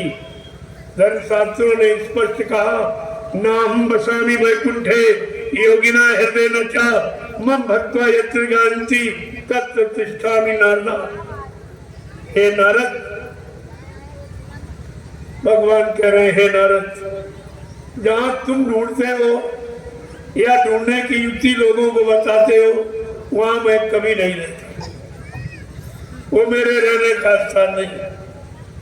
न मंदिर में, न मस्जिद में, न गिरजाघर गुरुद्वारों में, न तीरथ में, न मूर्त में, न पत्थर में, न कागज में, न पानी में। मैं तो रहता हूँ आत्मा रूप से तुम्हारे सबके शरीर के अंदर। इस मनुष्य मंदिर के अंदर मैं आत्मा रूप से रहता हूँ। इस जिस्मानी मस्जिद में मैं रूह के रूप में रहता हूँ। न तो मुसलमानों ने समझा, न हिंदुओं ने, किसी ने इस बात को, न सिखों ने, न ईसाइयों ने, किसी ने। और इशारा ये महात्मा फकीरों के लिए। अगर उनके इशारों को समझ लो तो ये मस्जिद बहुत सरल सस्ती है। किसको आपने यानी अहंकार, गुमान, घमंड में आकर, वो भी झूठा, जिसको आपने मंजिल को कठिन बना दिया। तो कठिनता है तुम्हारा झूठा अहंकार, तो इसी को आपको दूर करना। और ये जाएगा कैसे? कि बिन सत्संग विवेक न होई और राम कृपा बिन सुलभ न सोई। कि सठ सुधर ही सत संगत पाई और पारस परसी कुघात सुहाई। कितना साफ साफ लिख दिया कि बिना संतों के वचनों के, बिना सत्संग के बुद्धि में विवेक या नहीं, और लोगों का सुधार, लोगों की अज्ञानता, भूल भ्रम बिना सत्संग वचनों के दूर नहीं हो सकती। ये दोनों चीजें आपके सामने। और आपको ये 10 जुलाई 1952 से 2012 ये 60 साल का समय इसी सत्संग वचनों के सुनाने, समझाने, चिताने, जगाने में दिया गया। लेकिन आपकी समझ में तो कुछ भी नहीं आया। आपने समझने का प्रयास नहीं किया। तो कितना बारी आपने अपना नुकसान किया। यही तो समझने की चीज। अगर जान जाते तो यह काम आपका कितना सरल। ये मानव जिस्म शरीर ये इसी काम के लिए दिया गया कि जाओ आपकी बार कलयुग में किसी संत महात्मा की तलाश कर लेना और उनसे अपने घर जाने का रास्ता पूछ लेना, और रास्ते को बताएंगे और चलाएंगे, और सारी कठिनाई, अटकलें, बाधाओं को भी बताएंगे कि कहाँ कहाँ कैसी कैसी बाधा रास्ते में मिलेगी। अगर तुमने उनका हाथ पकड़ लिया या उन्होंने तुम्हारा हाथ पकड़ लिया तो ये समस्या का समाधान हो जाएगा। पर आपको कुछ नहीं करना, वो तुम्हारी जीवात्मा को घर पहुंचा कर ही मानेगी, वो बीच में छोड़ने वाले नहीं। अगर उन्होंने हाथ पकड़ लिया तो फिर वो बीच में छोड़ने वाले नहीं, जब तक तुम्हारी जीवात्मा को घर नहीं पहुंचा। ये उनका वादा है। जब आपको नामदान दिया तब भी आपसे वादा किया कि बच्चा शंका संदेह भूल भ्रम में मत रहना, मैं अन्य शक्तियों के समान मैं अजर अमर देश से आया। ये शक्तियां बीच के लोग से आई, उनको शरीर समय पर छोड़ना पड़ा और उसी तरीके से छोड़ना पड़ा जैसे हम मानव शरीर को छोड़ती। लेकिन मैं मानव शरीर तो धारण करूंगा, लेकिन अपनी इच्छा से। जब चाहूंगा तब छोड़ूंगा, जब चाहूंगा तब काम करके चला जाऊंगा और तब चाहूंगा तब आ जाऊंगा। न मुझे कोई भेज सकता, न मुझे कोई बुला सकता। यही बात तो आपको समझनी चाहिए। कहा मैं अजर अमर देश से आया हूँ, मैं मरने वाले देश से नहीं आया हूँ, अजर अमर देश से आया हूँ। और जब तक इन जीवात्माओं को अजर अमर देश नहीं पहुंचा लूंगा, मैं चैन से बैठने वाला नहीं हूँ। जब तक मेरा एक भी जीव यहाँ रहेगा, मैं बराबर मौजूद रहूंगा। जब मेरे जगह सारे जीव चले जाएंगे, मैं पीछे से जाऊंगा। प्रेमियों, क्या तुम्हारी जीवात्मा जाग गई? क्या तुम अपने घर पहुंच चुके? जो कहते हो पहुंचाने वाला चला गया, फिर तुम्हें पहुंचाएगा। स्वयं में शक्ति है नहीं जाने की, और कोई शक्तिमान ऐसा है नहीं जो तुम्हारी जीवात्मा को पहुंचा दे। फिर ये तुमने भूल भ्रम क्यों पैदा किया? ये अज्ञानता अपने में क्यों आपने धारण की? मूल वचनों को क्यों नहीं समझा? देखो कितनी बारी गलती की। एक तो कोई आया नहीं, ये रास्ता किसी ने बताया नहीं, रास्ता बताया तो पहुंचाने का वादा किया नहीं। ये तो सब काम तुम्हारे सामने था, और फिर भी तुम भूल गए। अपने हितैषी, अपने सहयोगी, अपने शुभचिंतक, अपने रहबर रहनुमा को आप बिल्कुल भूल गए। किसी की समझ में नहीं, न हिंदुओं ने समझा न मुसलमानों ने। सब इसी बाधा के चक्कर में फंस के रह गए। ये जात पात जो ऊपरी खोल और कबर, इसमें फंस के बेचारे रहे। इनको यही नहीं मालूम, परमात्मा खुदा ने कोई जाति नहीं बनाई, कोई मजे धर्म नहीं बनाया, कोई फिरका, कोई मत, कोई मतांतर कुछ नहीं बनाया, कोई मंदिर, कोई मस्जिद, कोई गिरजाघर गुरुद्वारा नहीं बनाया। ये तो तुमने बनाया, और तुमने बनाया, तुम ही अपनी बनाई व्यवस्था में फंस गए हो और रो रहे, चिल्ला रहे, परेशान हो।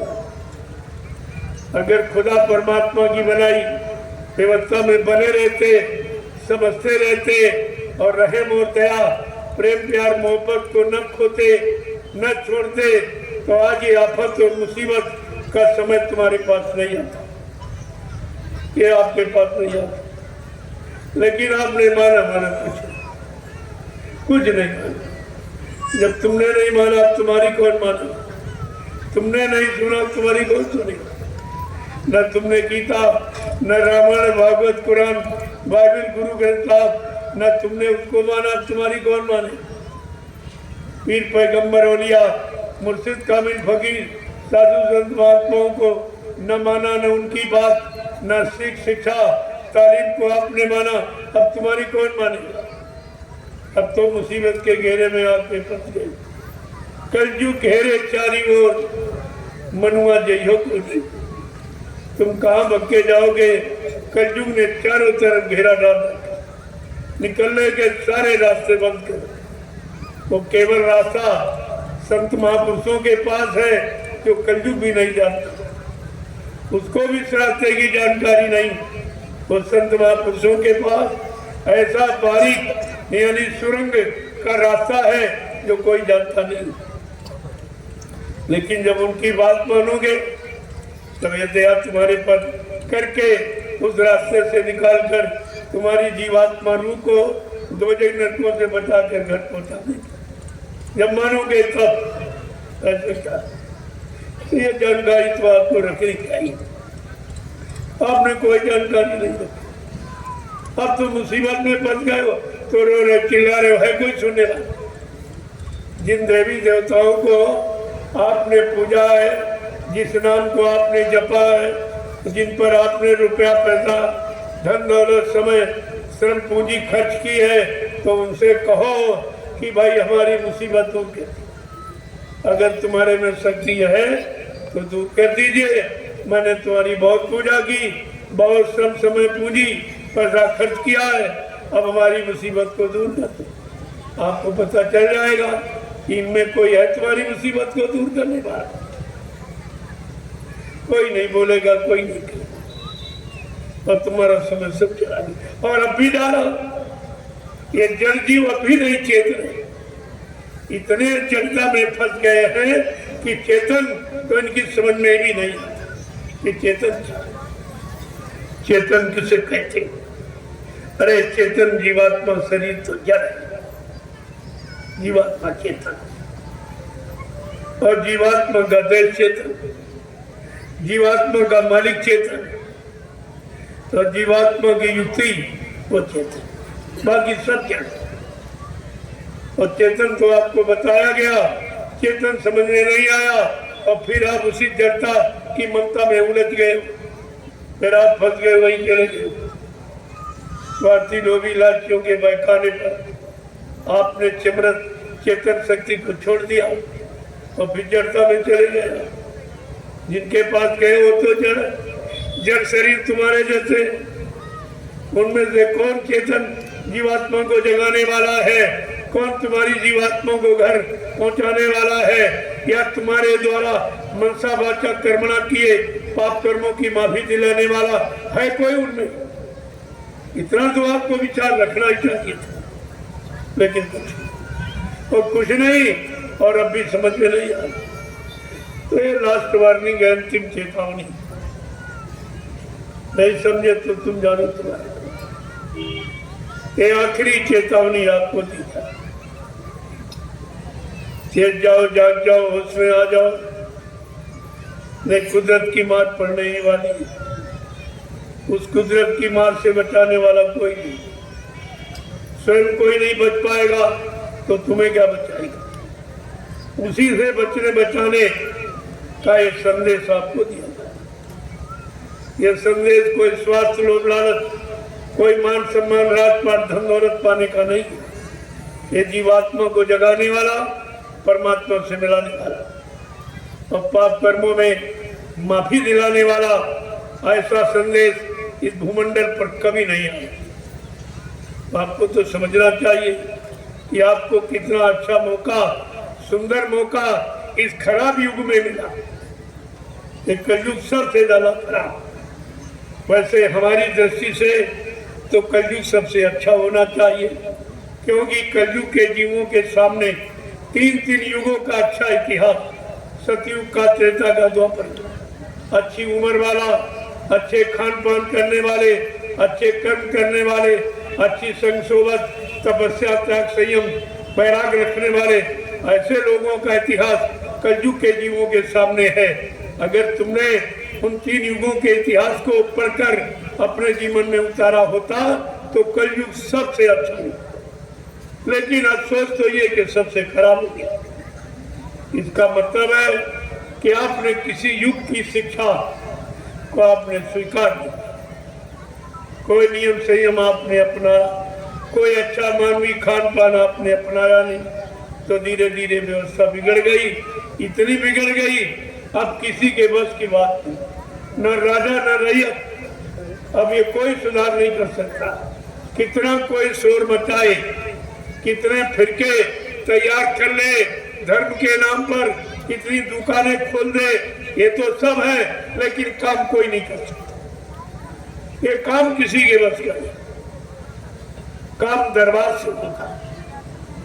ये सच्चा दरबार सतगुरु का जिस पे आप बैठे, यहाँ कोई मांग नहीं की, कोई रुपए पैसे सामान, कोई वस्तु काल माया की यहाँ मांगी नहीं जाती। लेकिन जो आप स्वेच्छा से देते हो उसको परमार्थ में लगा दिया। तुम तो लगा नहीं सकते। तुम संसार में कमाया और संसार में खर्च कर दिया, और तुम्हारे साथ ले जाने वाला कुछ नहीं। कमाया ये भी नहीं जाएगा, और जो बनाया वो भी नहीं जाएगा, ये तो सब यही रह जाएगा। इसलिए संत महापुरुषों को जो आपने श्रद्धा सेवा भाव से दिया, उन्होंने उसको परमार्थ में लगा दिया जो तुम्हारे साथ है। वो परमार्थ जो व्यवस्था बनेगी, तुम्हारा तो लाभ होगा ही, लेकिन तुम्हारे धन और श्रम से जो व्यवस्था बन के तैयार हो जाएगी, उससे आगे आने वाले भविष्य में करोड़ों लोग लाभ उठाएंगे। ये तुम्हारा परमार्थ करोड़ों। और आपके सामने मिसाल है नैमिषारण। नैमिषारण को आप देखिए, जो 88,000 ऋषियों की तपोभूमि, 88,000 ऋषियों ने तपस्या की। इतनी बड़ी संख्या ऋषि मुनियों की इस विश्व में कहीं नहीं इकट्ठी हुई, और कहीं ऐसी तपोभूमि नहीं बनी जो नैमिषारण, जहाँ से सतयुग के अंकुरन निकलने की बात बताई गई।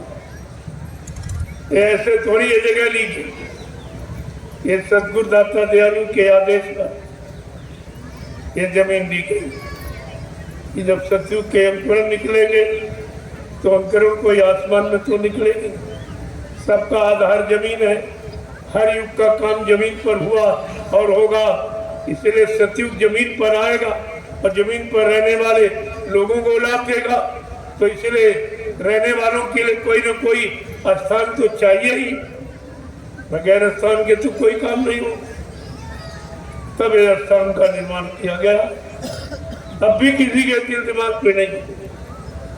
मथुरा में आपने 45 करोड़ जीवों की मेहनत, परिश्रम और सेवा से एक आश्रम बन के तैयार हुआ, जिसको लोग पाक साफ निर्मल पवित्र नहीं रख पाए, उसको भी गंदा कर दिया।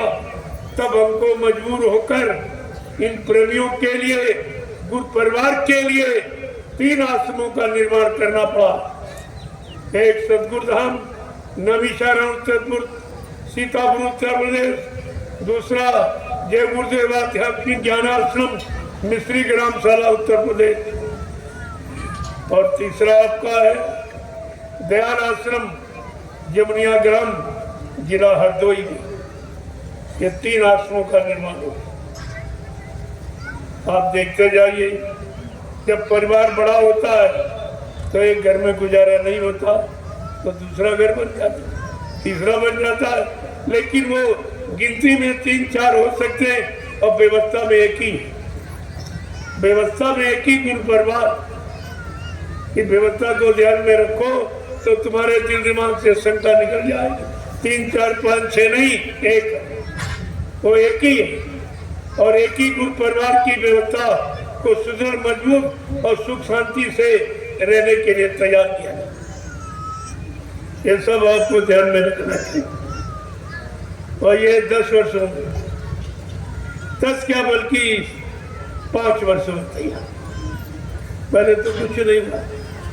पहले तो लोग साथ में मेरे चलने में हिचकिचाते से, डरते थे। इनके साथ में संगत नहीं है, इनके पास पैसा नहीं है और इनके पास कोई व्यवस्था नहीं है, तो मतलब यानी लोग मेरे साथ चलने में डरते थे। धीरे धीरे धीरे धीरे कभी 1000 जुड़े हट गए, 500 जुड़े हट गए, हटते रहे, जुड़ते रहे, हटते रहे, जुड़ते रहे। धीरे धीरे धीरे ये 5 साल में ये फुलवाड़ी आपके सामने है। ये तो अभी कुछ नहीं है, लेकिन अब तो करोड़ों प्रेमी जाग गए। करोड़ों प्रेमी जाग गए, अपने गुरु की सच्चाई और बचनों की सच्चाई को समझ गए। अब वो बात नहीं रही, अब तो व्यवस्था बहुत आगे निकल गई। और धीरे धीरे आप देखते जाइए, ये नैमिषारण 88,000 ऋषियों की तपोभूमि एक दिन सबको बुला लेगी। ये सबको बुला, आप देखते जाइए धीरे धीरे कैसे कैसे काम किया जा रहा, बड़ी शालीनता के साथ। किसी का कोई अपमान नहीं है, किसी को कोई गलत शिक्षा नहीं दी जाती। बिल्कुल मतलब पारिवारिक जीवन में, सामाजिक जीवन, व्यवहारिक जीवन में आपको कैसे जीना, कैसे रहना, बस यही शिक्षा यहाँ इस तरह का कोई उद्देश्य नहीं निंदा आलोचना बुराई का कि आप इसकी निंदा, इसकी बुराई। इसलिए मैंने एक आपके सामने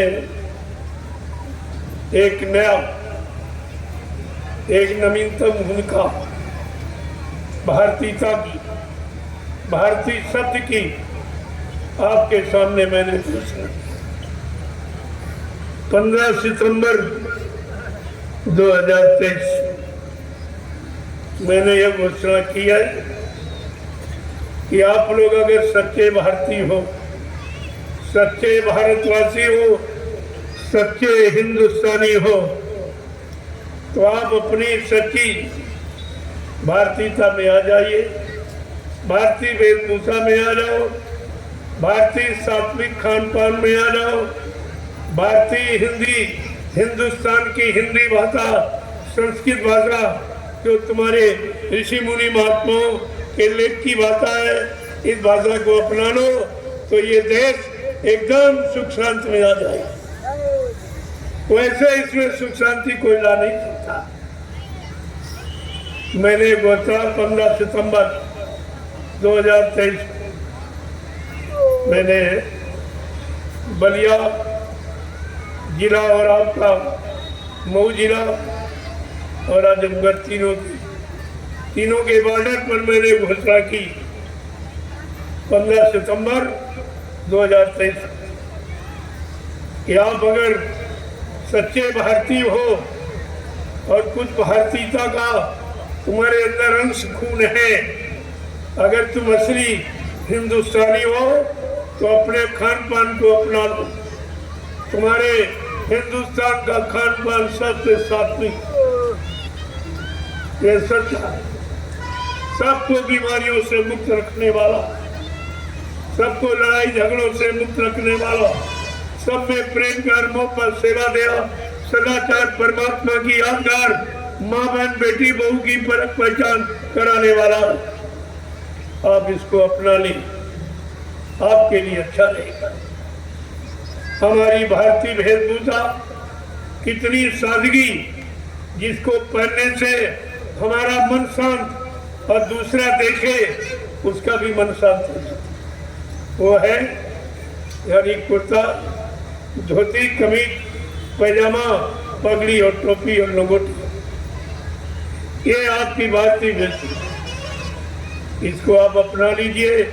देखिए आप में कितना सुकून, कितनी शांति पैदा होती, तुम्हारे मन में कैसे विरक्ति आ जाती, कैसे त्याग आ जाता, ये केवल इसी के द्वारा। और आपका जो खान पान है, जो भारतीय खान पान, भारतवर्ष आर्यावर्त भारत खंडे यानी मतलब इसका जो खान पान है कि क्या है, सीजनल अनाज, सीजनल दालें, सीजनल सब्जियां, फल फूल मेवे, दूध मक्खन मलाई घी, इसको कहते हैं सात्विक आहार, सात्विक भोजन और भारतीय भोजन और भारतीयता का गुण लाने वाला भोजन। सबके अंदर प्रेम प्यार मोहब्बत सेवा दया सदाचार परमात्मा की याद कराने वाला भोजन ही है।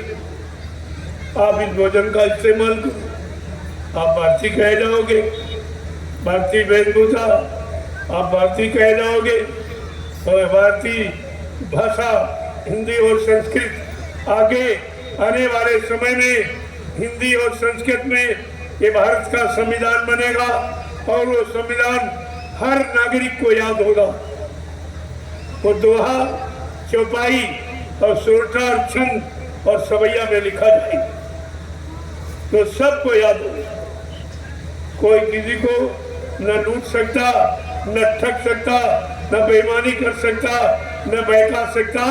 जब सबको संविधान कानून याद रहेगा तो कोई किसी को बहका नहीं सकता। आगे वो व्यवस्था, इसलिए मैंने भारतीय शब्द का प्रयोग किया है। भारतीयता लाने के लिए मैंने संकल्प लिया है। और आपसे भी कहता हूँ, आप भारतवर्ष में रहने वाले जितने नर नारी हो, तुम कोई जात पाति को सब जात पात मिटा करके भारतीय शब्द में लय हो जाओ, भारतीयता में लय हो जाओ, तो सच्ची सुख क्रांति का अनुभव आप परिवार समाज में करने लगोगे। ये सब लाभ आपको मिल जाएगा। तो आपको करना चाहिए और ये विदेशी खान पान को त्याग कीजिए। विदेशियों को भगाने के लिए हमारे देश ने कितना नुकसान किया,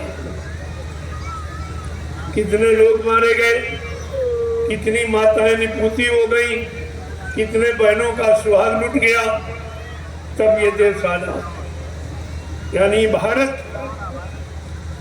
हमारा भारत तब ये गौरवान हुआ, अपने आप को स्वतंत्र और आजाद कहलाने का अधिकारी बना।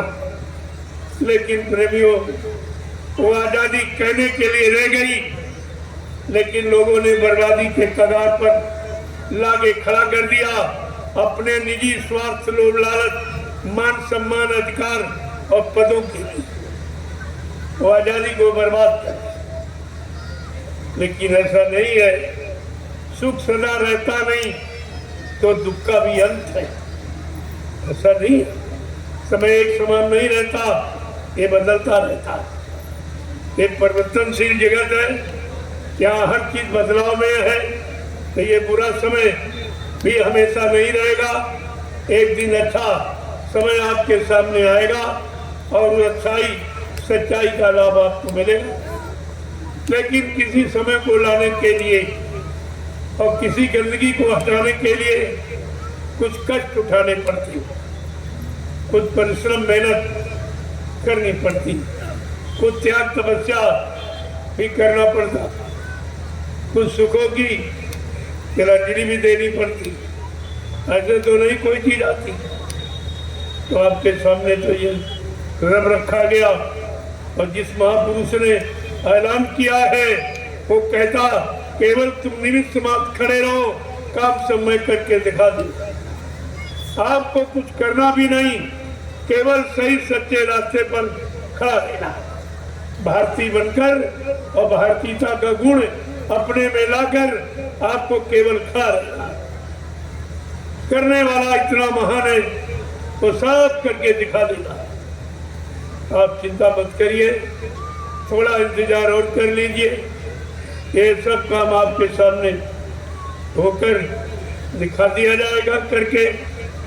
लेकिन उसका लाभ आपको जब मिलेगा, जब कुछ भागीदार बनोगे, कुछ थोड़ा बहुत यथाशक्ति आप भी देश और समाज की उन्नति, उत्थान, प्रगति के लिए कुछ आप भी करोगे।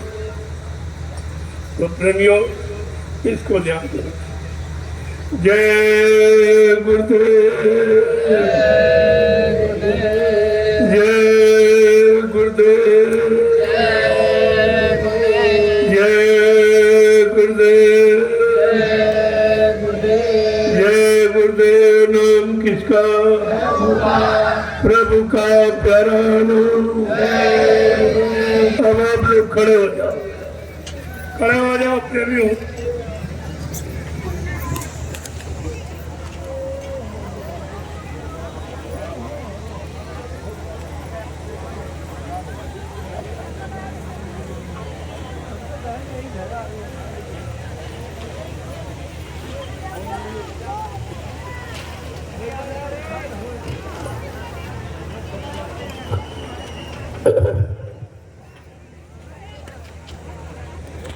प्रेमियों, 24 तारीख को विजयादशमी, 24 तारीख को कन्या पूजन हो। कन्या पूजन 24 तारीख को। थोड़ा सत्संग आपको और मिल जाए तो अच्छा रहेगा, क्योंकि आगे का समय बड़ा खराब है। जितने लोग यहाँ बैठे खड़े हो, इसमें से बहुत लोग चले जाएंगे, उनको दोबारा ये सत्संग नहीं मिल सके। तमाम लोग शरीर छोड़ के चले जाएंगे। इसलिए जो समय मिला है उसमें ज्यादा ज्यादा लाभ प्राप्त करो। तो जितना सत्संग मिल जाए वही तुम्हारे लाभ की चीज, और जो आज तक मिला वो तो सब नुकसान हो गया।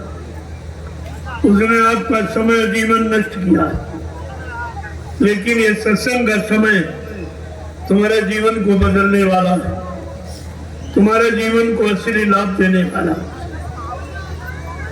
इसलिए ये सत्संग जो आपको मिल रहा है ये आगे नहीं मिल सकेगा।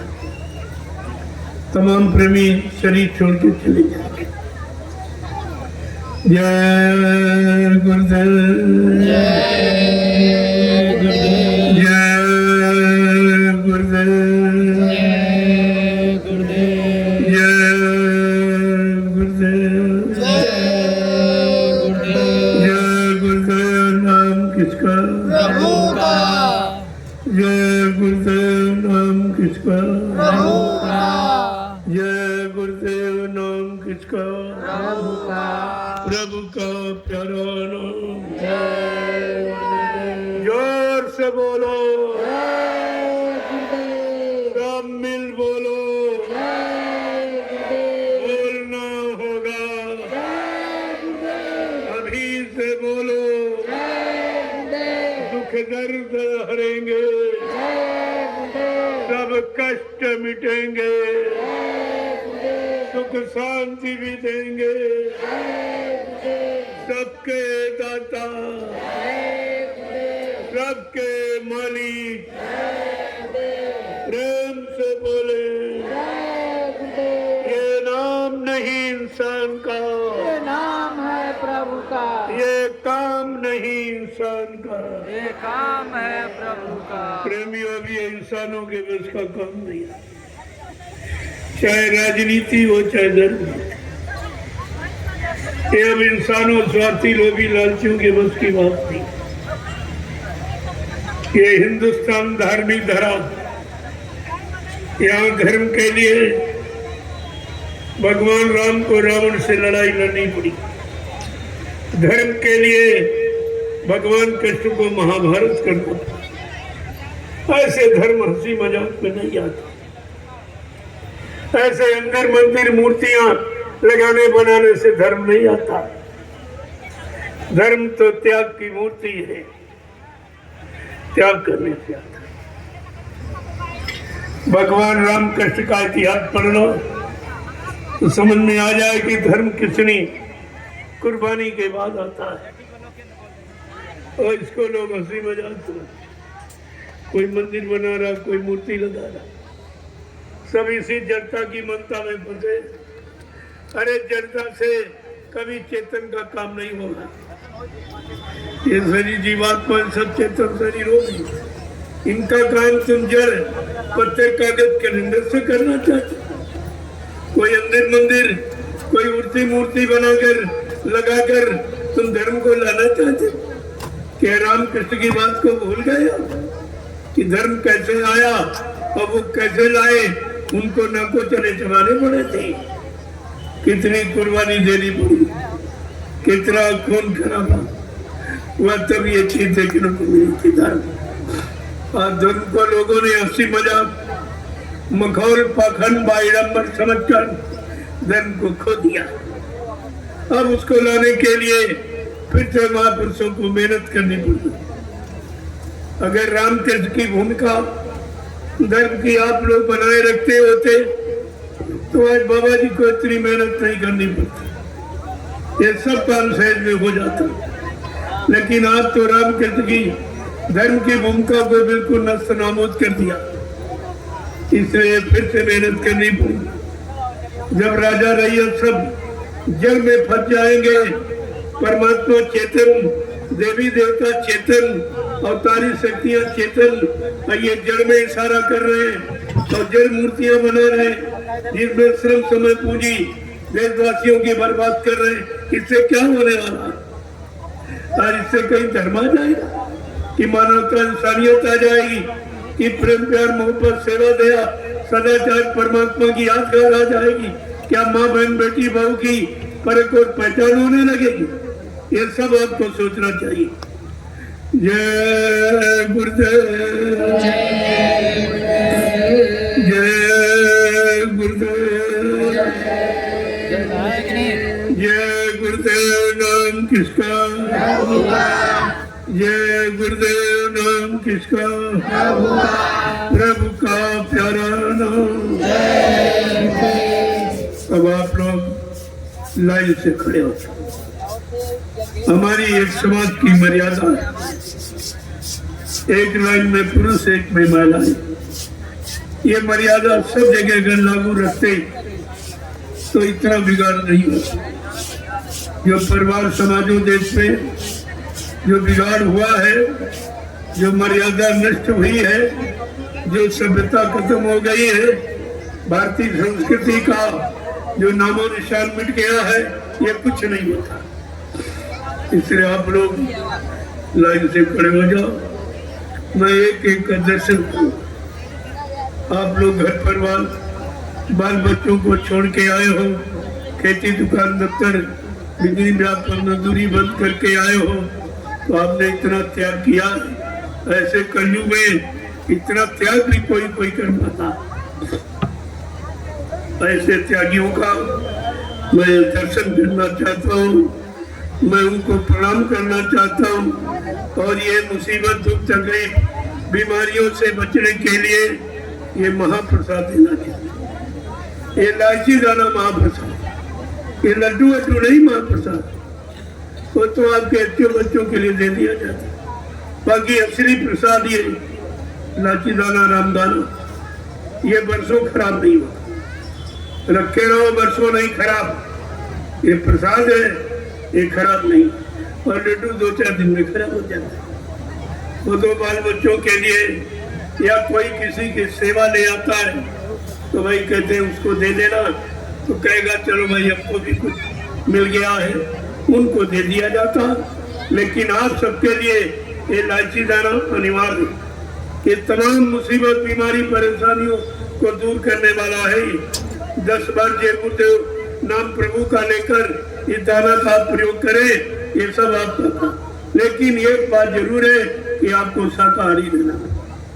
शाकाहारी रहकर अगर आप इस प्रसाद का प्रयोग करते पूरा लाभ करें। जय गुरुदेव नाम का पूरा लाभ आपको जब मिलेगा जब शाकाहारी सदाचारी आप बन जाएंगे।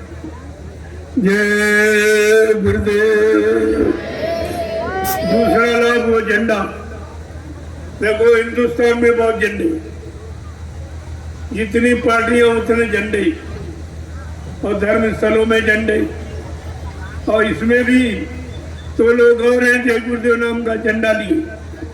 मैं सबसे कहता हूं, अगर तुम्हारे झंडे में सत्यता है, या तुम कह रहे हो बाबा जी चले गए, अगर ये तुम्हारा कहना सत्य है तो झंडा गाड़ कर एक प्रेतात्मा को उतार दीजिए या एक बीमारी तकलीफ को कम कर दीजिए, तो आपकी बात मानी जाएगी। नहीं तो आपको पछता के रोके, आंसू गिरा के जय गुरुदेव प्रभु नाम के झंडे के नीचे एक दिन सबको आना पड़ेगा। ये झंडा सबके दूर करने का। वो झंडे अपने निजी मान सम्मान पहचान अधिकार के झंडे पार्टियों, लेकिन ये जय गुरुदेव प्रभु नाम का झंडा, प्रभु सबका है, सबका खेवनहार है, सबका सृजनहार है, सबका रखवाला है, ये प्रभु का झंडा। इसलिए ये सबको लाभ देगा। ये किसी आर्टी पार्टी का, एक आदमी इंसान का झंडा नहीं है, ये प्रभु का झंडा। बात आपको समझनी चाहिए, तो आप झंडे की परिक्रमा कर लीजिए। ये सब मुफ्त में, इस दरबार में आपको मुफ्त सब दिया जाता है।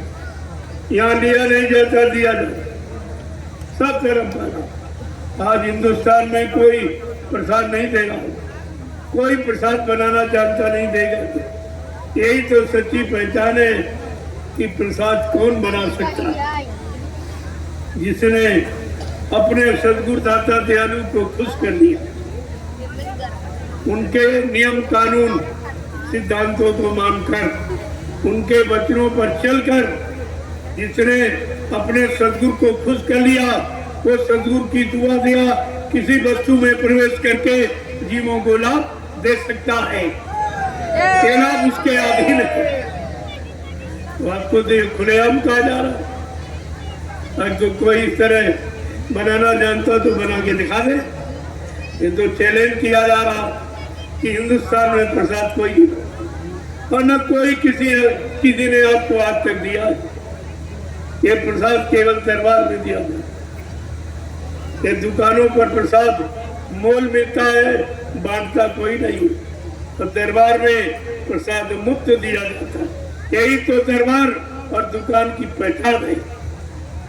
दरबार में सच्चे सदगुरु के दुख दर्द मिटाए जाते हैं।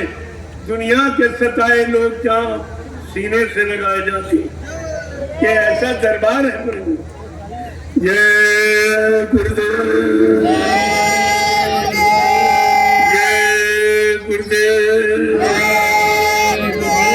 दरबार की दूसरी पहचान कि सुबह 4:30 बजे घंटा बजता है, एक छोटी सी प्रार्थना, 1 घंटे सुमिरन ध्यान भजन ये करने के लिए खास। शाम को 7:30 बजे अभी घंटा बजेगा, एक छोटी सी प्रार्थना, 1 घंटे सुमिरन ध्यान भजन। ये दरबार का काम दुकानों का नहीं है। और ये कहाँ होता था और कहाँ हो रहा, ये आपको पहचान खुद रखनी चाहिए। ये पहले कहाँ होता था, अब कहाँ हो रहा, ये तो सब तुम्हारे सामने हो रहा। कि आप भी नहीं समझ पाओगे तो कब समझोगे। यार तो करके दिखाया जा रहा। जय गुरुदेव। चलो आप लोग लाइन से